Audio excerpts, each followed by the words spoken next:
Okay, we've got a conversion table here between miles and kilometres.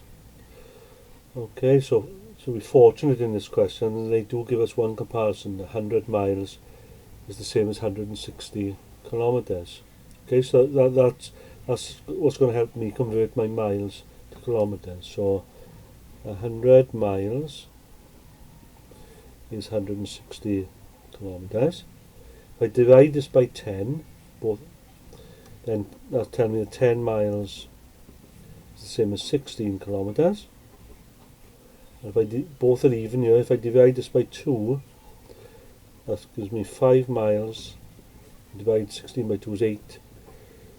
So that gives me the connection of 5 miles is 8 kilometres. And there's different comparisons up above.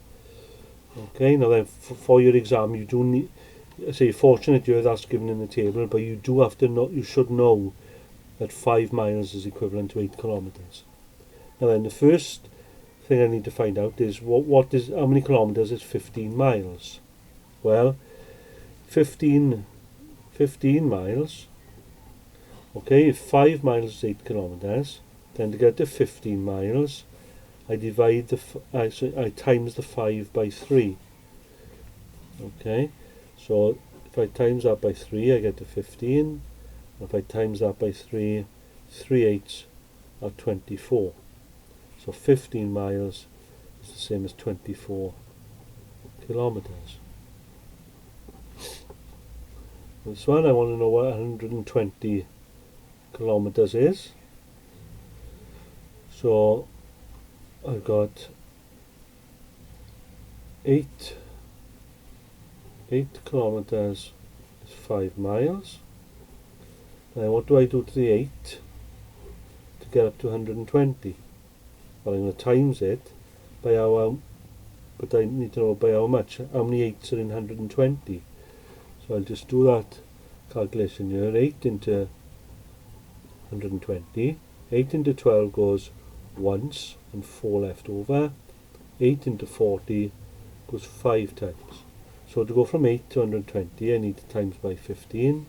So I do exactly the same to the other unit, the miles, times that by 15. So 5 times 15. So 5 times 15, I can write that as 15 times 5. 5 5s are 25, 5 don't carry 2, 1 5 is 5, and 2 is 7, so 75. So that's equal to 75 miles. So that's there. So it's a scaling exercise really. Once you know the connection, then you can use that to scale it up or scale it down to get equivalents. Now in part B, Kevin's car manual says fuel consumption is 20 kilometres per litre. And I want to know what the equivalent of how many miles per litre is. So I need to change that 20 kilometres into miles. Well, so what I got 5 miles is 8 kilometres. So to get up to 20, okay, 8 doesn't go exactly into 20. But if I write down another one, double this, 10 miles is 16 kilometres. And then if I want to go from 16 to 20, I need another 4. Okay, and 4 kilometres, if 8 kilometres is 5 miles, then 4 kilometres, right, which is half of 8, would be half of 5, which is 2.5 miles. So to get 20 kilometres, that's making up by the 16 and the 4. So I had the 10 and the 2.5, which is 12.5 miles per litre.